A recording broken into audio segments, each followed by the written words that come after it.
Mesdames, Mesdemoiselles, Messieurs, bonjour. Nous continuons à diffuser sur notre chaîne Ifarhounen et donnons notre point de vue sur les problèmes que vit notre pays. Tout d'abord, nous relevons avec satisfaction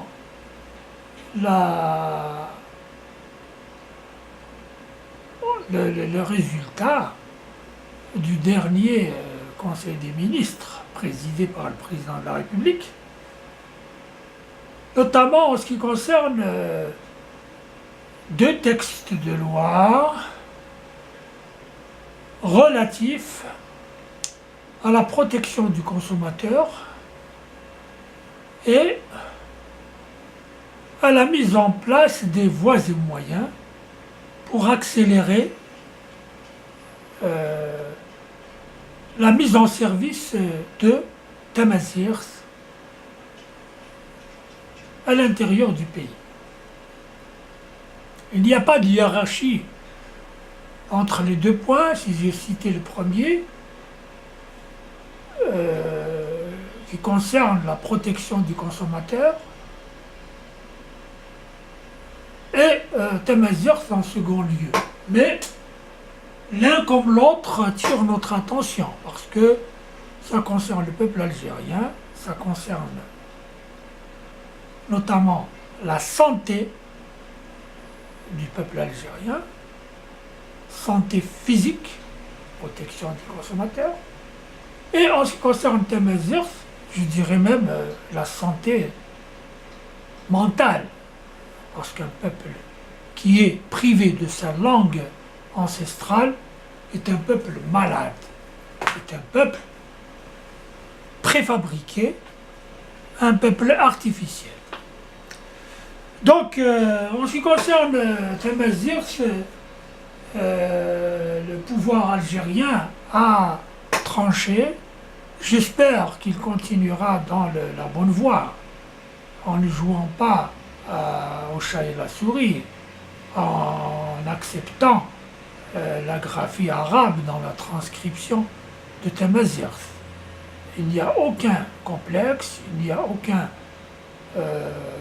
obstacle à dire les choses vraies, les choses utiles, les choses rentables pour le peuple algérien. Donc il ne faut pas pousser le ridicule jusqu'à, au nom de l'arabité, à vouloir transcrire Tamazirs en langue arabe. Là, c'est tout à fait ridicule. Ceci dit, nous avons toute la considération et notre estime pour la langue arabe.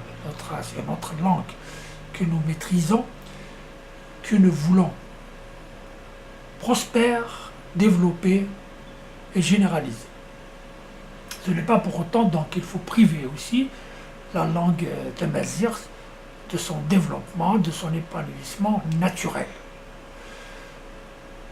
Donc, pour les détracteurs, pour les faux politiciens, pour les opportunistes, les racistes, les ségrégationnistes, les villes opportunistes, la réponse est là dans le Conseil des ministres qui s'est déroulé sous la présidence du président de la République. Nous abordons une autre question, c'est la question du montage de véhicules en Algérie. Il y a beaucoup à dire. Si l'État fixe les prix des véhicules montés en Algérie, cela reviendrait à dire d'autorité que ces prix sont administrés, plus que cela, ils sont dictés par le pouvoir, ce qui est un non-sens du point de vue de l'économie et de l'industrie. Et dire que le prix d'un véhicule monté en Algérie doit revenir moins cher que le véhicule importé, cela relève de l'hérésie. Cela relève de l'impossible, tout simplement, sauf si, évidemment, le gouvernement, par le biais de taxes et droits de douane, interviennent pour rendre ce véhicule importé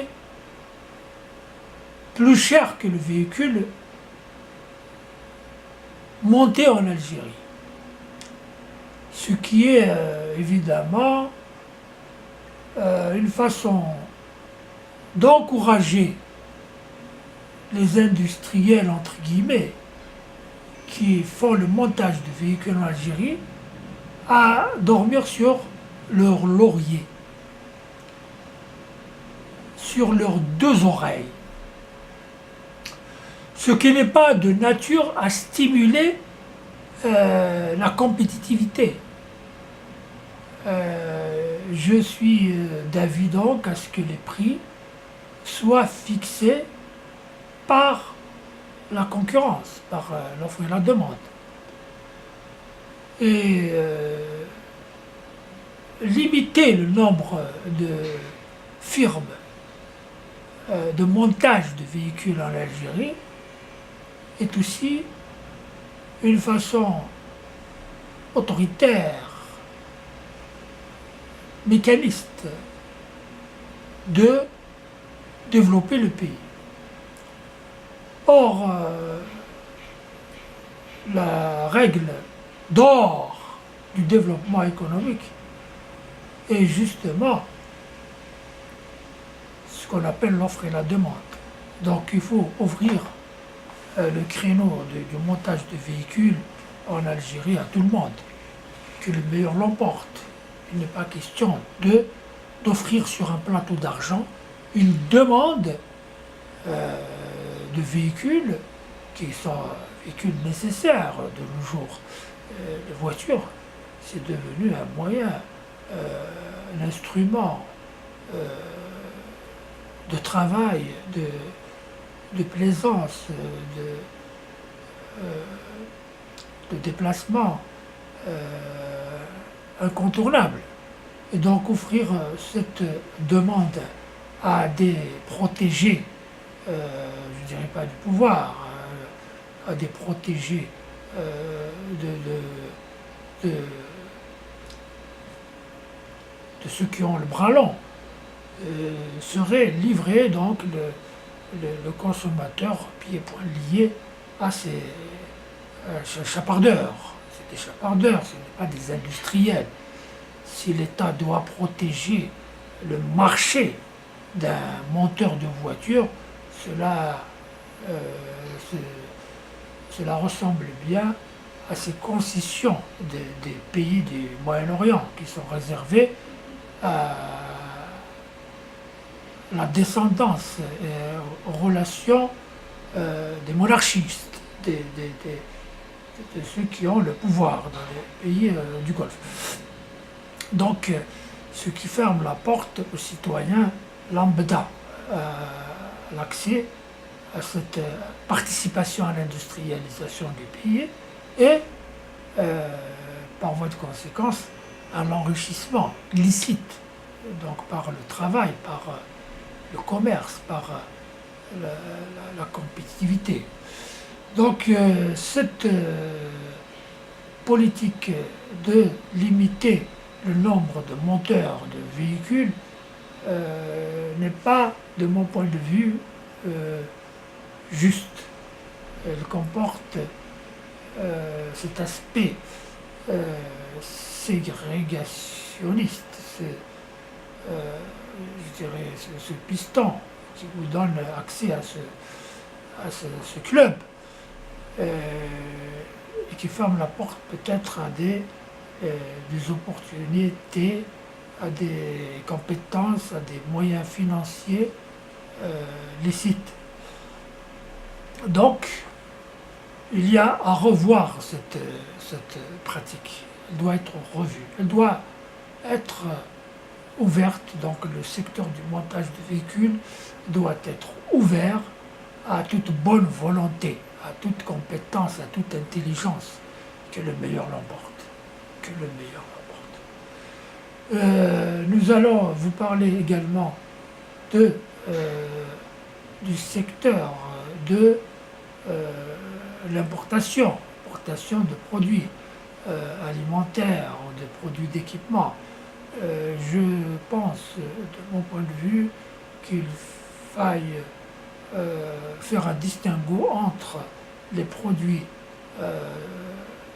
alimentaires, agroalimentaires, les emballages, le médicament et les produits industriels, je veux dire les produits, les équipements industriels.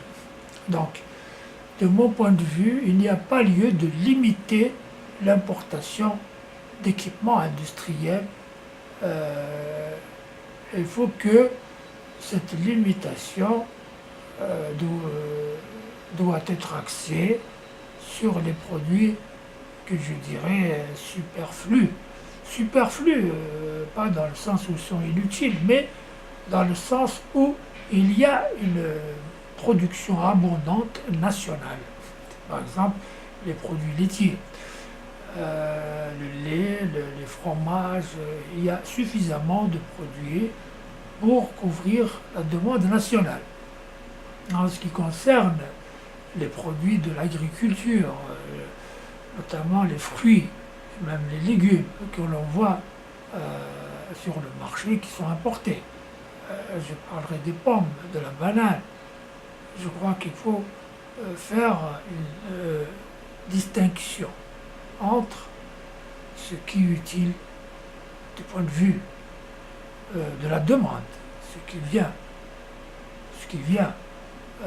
répondre à une demande, et ce qui vient comme une offre superflue, où la demande n'existe pas, elle existe mais elle est satisfaite. Voilà donc les questions qu'il faut voir clairement. En ce qui concerne le discours de certains ministres, de certains députés qui se font en dehors des cadres institutionnels, par exemple, qui se fait individuellement sur Internet, sur les réseaux sociaux, sur les journaux, individuellement, je veux dire, il faut mettre un lot là. Il est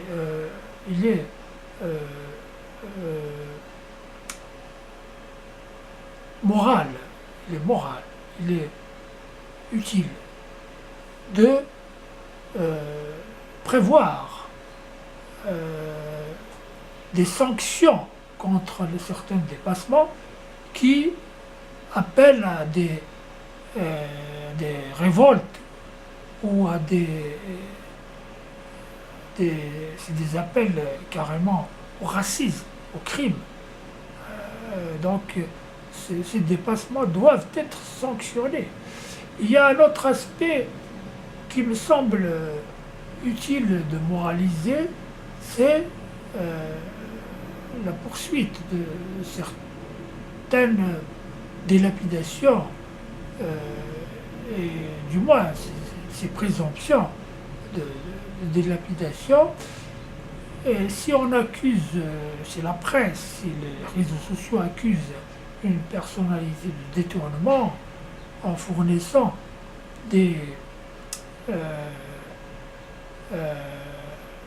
preuves ou des pseudo-preuves, il faut que la justice réagisse, ne serait-ce que pour innocenter de ces accusations ces personnalités. Sinon, c'est toute la justice, c'est le pouvoir qui est derrière cette justice, qui est discrédité, qui n'est plus respecté, ni par ces personnalités, ni par le citoyen lambda. Il est donc absolument nécessaire de ne pas laisser ces histoires de justice, ces affaires qui traînent dans les journaux, en faisant la sourde oreille, donc ne pas réagir. La justice se doit de réagir dans tous les cas, quand il s'agit d'accusations graves de dilapidation, de détournement, de trafic d'influence, d'abus d'autorité. Sinon, ce n'est plus... c'est la démocratie qui est mise en jeu, c'est l'autorité de l'État qui est remise en cause, et donc la légitimité du pouvoir. Donc le cas chez Kebrelé doit être réglé d'une manière ou d'une autre, soit par une prise de position du pouvoir en fournissant les preuves de l'innocence de celui qui est mis sous les feux de la rampe par les accusateurs. La même chose pour Saïdani. Idem pour Sellal. Donc il ne s'agit pas de condamner ces personnalités. Je dis que si ces personnalités sont innocentes, le pouvoir se doit de fournir les explications idoines, les explications techniques en direction de l'opinion nationale et internationale. On ne peut pas mépriser l'opinion nationale et internationale. Dès le moment qu'un membre du gouvernement est touché par une accusation ou simplement une calomnie, un dénigrement, il faut que l'État réagisse d'une manière ou d'une autre. S'il doit réagir et confirmer l'accusation, il se doit de prendre les dispositions nécessaires, les mesures judiciaires. Si il n'y a aucun fondement à ces accusations, le pouvoir se doit de les disculper. On ne peut pas rester muet devant de graves accusations qui touchent des membres du gouvernement. Le silence équivaut à du mépris. On ne méprise pas les accusateurs, les dénigreurs, les détracteurs. On méprise l'opinion publique nationale et internationale en gardant le silence sur ces accusations. Voilà donc béaba de la réaction d'un gouvernement. Et puis il y a toutes ces rumeurs qui donnent, qui accusent un Premier ministre, et qui, toutes ces rumeurs qui donnent le Premier ministre partant. Je pense que le gouvernement se doit de réagir, le pouvoir, par voie officielle, pour rétablir la vérité sur ces événements. Il faut répondre aux rumeurs quand elles sont persistantes et surtout quand elles émanent de sources généralement sérieuses, généralement bien informées, généralement bien connectées dans le circuit formel du pouvoir. Et puis, nous avons un tas de questions qu'on voudrait débattre.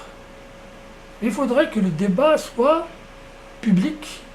Il ne soit pas l'apanage ou l'exclusivité de certaines chaînes qui disposent de fonds, généralement provenant de subventions de l'État. Et je dirais... certains, si on parle de liberté d'expression, il ne faut pas qu'il y ait un monopole dans cette liberté d'expression. On me dit, je peux dire aussi, pendant le règne de Boumedienne, il y avait une liberté d'expression. Et cette liberté d'expression, elle concernait seulement le président de la République, qui pouvait menacer, qui pouvait mettre la sécurité des pays en danger, en menaçant les puissances. Il pouvait déclarer la guerre à son voisin le Maroc, il pouvait réprimer le mouvement berbère et passer à l'écran de télévision pour accuser les victimes. C'est le cas des victimes du printemps berbère. C'est le pouvoir qui réprime, et puis c'est le président Boumediene qui passe à la télé pour accuser tout le monde de séparatistes, de racistes, etc. Voilà la démocratie à la Boumediene. Bon, je condamne non pas cette répression berbère exclusivement, mais je condamne cette attitude dictatoriale qui oblige le peuple à penser comme le président, l'endoctrinement. Si tu ne penses pas comme le président, évidemment, tu t'exprimes et tu dois payer pour cette opposition. Donc la démocratie ne doit pas être l'apanage, l'exclusivité, le monopole de ceux du pouvoir et de ceux qui sont rattachés au pouvoir d'une manière ou d'une autre, soit par les moyens financiers, parce que ces organismes, ces télévisions, ces journaux sont financés par l'État, soit parce qu'ils sont bien introduits, donc ils ont des protections. Un petit journaliste du coin ou un caricaturiste peut payer pour moins que rien, pour payer. Donc, alors que un responsable d'une télévision ou un général qui est derrière un journal peut insulter, y compris la religion, la langue, même la personne du président. Donc cette démocratie doit être distribuée à tout le monde. Chaque Algérien a le droit à sa part de démocratie et de liberté d'expression, y compris la Djouzalik, les راهي في جلفة ولا في البلاد قبايل ولا في داموس ولا في خنشلة ولا في وهران ولا في تمنرست. Tout le monde a le droit de s'exprimer.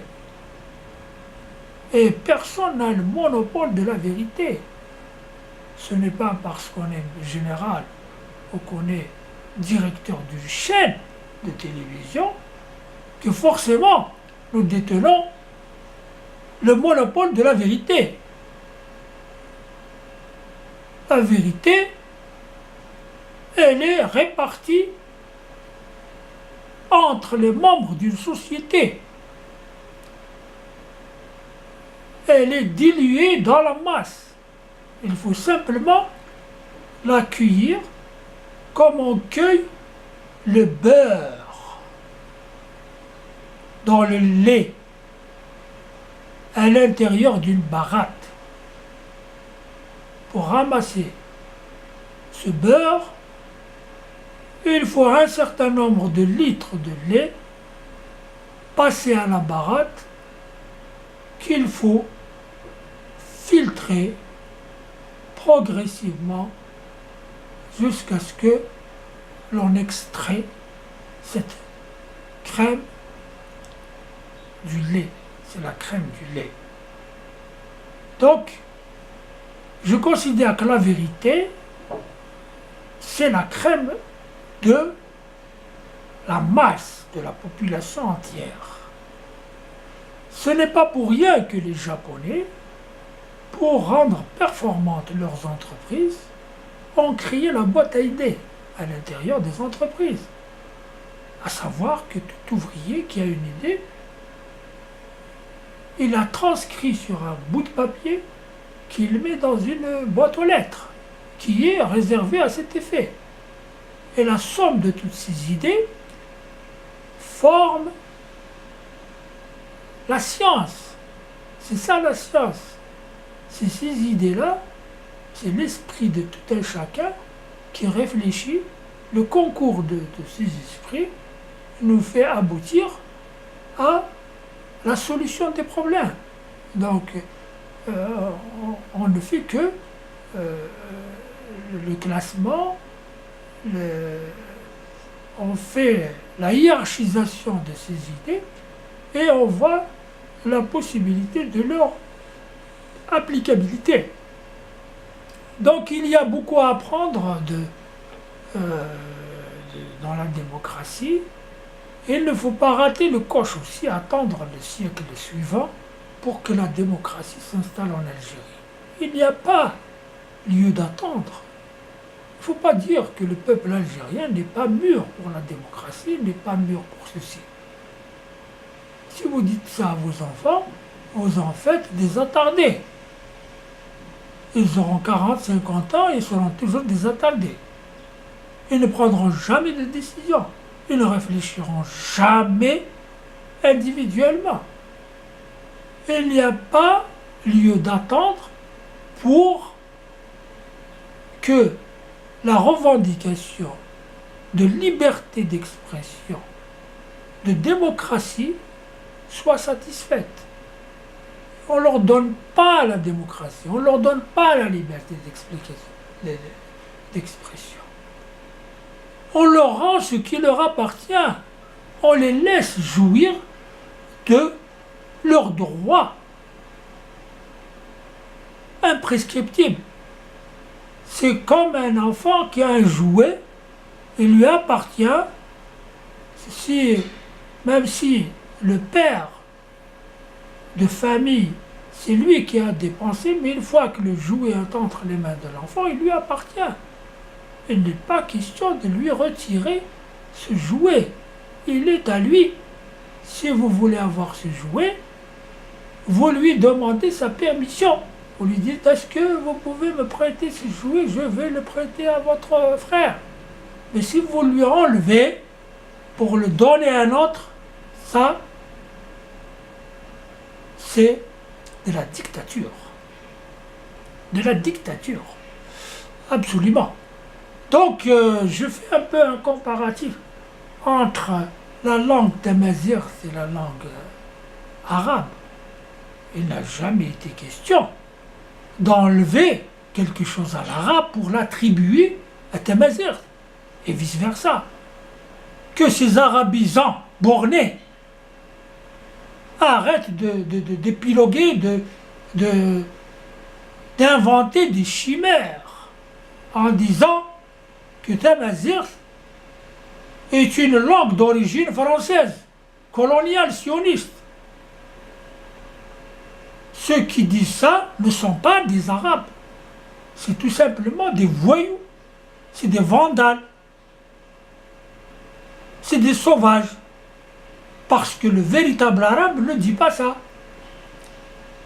Il est étonnant de voir que les Arabes du Moyen-Orient parlent correctement, scientifiquement de la langue tamazight, et que les Arabes, je ne sais pas les Arabes, en fait c'est des Berbères, les arabisants, baptistes, algériens, traitent tamazight de langue française, de langue sioniste, de machin, etc. Ces gens-là ne sont ni arabes ni amazirs. C'est des vandales, c'est des... ils n'ont pas ما عندهمش الأصل. نعتبر إن الإنسان اللي ما يعترفش باللغة الأمازيغية قبل كل شيء avant tout هذا الإنسان ما عندوش الأصل. هذا الإنسان ماهوش عربي. يقول ما عندوش الأصل. هو يقول المثل بالقبيلية يقول غير عيون اكستو لاصليس. عيون، هذا عيون يكسروا الرصليس حمار، هذا ماشي عام. وبعض الناس راهم في مستوى نتاع الديبوتي ولا تاع المينيستر ولا كو سيج انكور. Des gens comme ça sont dans des postes de responsabilité politique, où ils sont en train de diffuser leur venin, leur fief, leur fiel, leur saloperie. Je m'excuse du terme, je ne m'emporte pas, je dis ça, je qualifie ça de saloperie. Il faut arrêter ces agissements. C'est ce que j'appelle des agissements délinquants. Il y a de la délinquance à l'intérieur du monde politique. Les gens appellent ça des personnalités politiques. Moi, j'appelle des délinquants politiques. On peut être un délinquant et être député. On peut être délinquant, être ministre. On a vu des ministres qui ne savent pas s'exprimer, qui n'ont aucun niveau intellectuel, aucune culture. Des premiers ministres qui passaient pour faire le pitre pendant que des gens mouraient, pendant que des gens crevaient dans les hôpitaux. Et ils ont le temps de faire le pitre. Tout ça, c'est du mépris envers le peuple. Donc, il faut commencer par considérer le peuple. Ce peuple-là a une grande valeur. Baouch Rachi, c'est pas une bande de voyous qui est en train de casser ou là de dévaliser, de tuer ou là de violer. C'est un peuple qui a son histoire, un peuple respectueux, un peuple croyant, un peuple qui aime la paix, qui n'est pas belliqueux, qui n'est pas agressif. Un peuple intelligent, cultivé. محقور. هذا واش كاين محقور, un peuple محقور. Si vous prenez Einstein, qui est le père de la bombe atomique, ou تحقروا, vous le mettez dans une cage, il ne peut rien faire. Que veux-tu que la Boniface, la Boniche, ne peut rien faire si le maître de la maison décide autrement. Et il faut décrasser les esprits des arabo-ba'athistes algériens. Ce ne sont pas des arabes. Ce sont des gens qui ont appris l'arabe et qui veulent monopoliser le pouvoir en excluant toutes les intelligences qui s'expriment dans d'autres langues ou qui s'expriment autrement. Ils sont arrivés à une crête, ils veulent que personne ne parvienne à cette crête. Le Khalid du Guadou, la vallée, où là ils sont à l'intérieur du bateau, et ils refusent que les autres montent dans ce bateau. Dans une tempête incroyable. Ceux-là sont des criminels. L'Algérie, عبارة عن سفينة احتلوها les arabo-ba'athistes qui refusent, des pirates donc, qui refusent l'accès aux citoyens, au peuple, pour être sauvés. Nous sommes en pleine mer. Ces ba'athistes arabophones veulent vivre seuls. Le reste doit traîner à leurs pieds. Voilà ce que c'est que les ba'athistes. Merci de votre attention.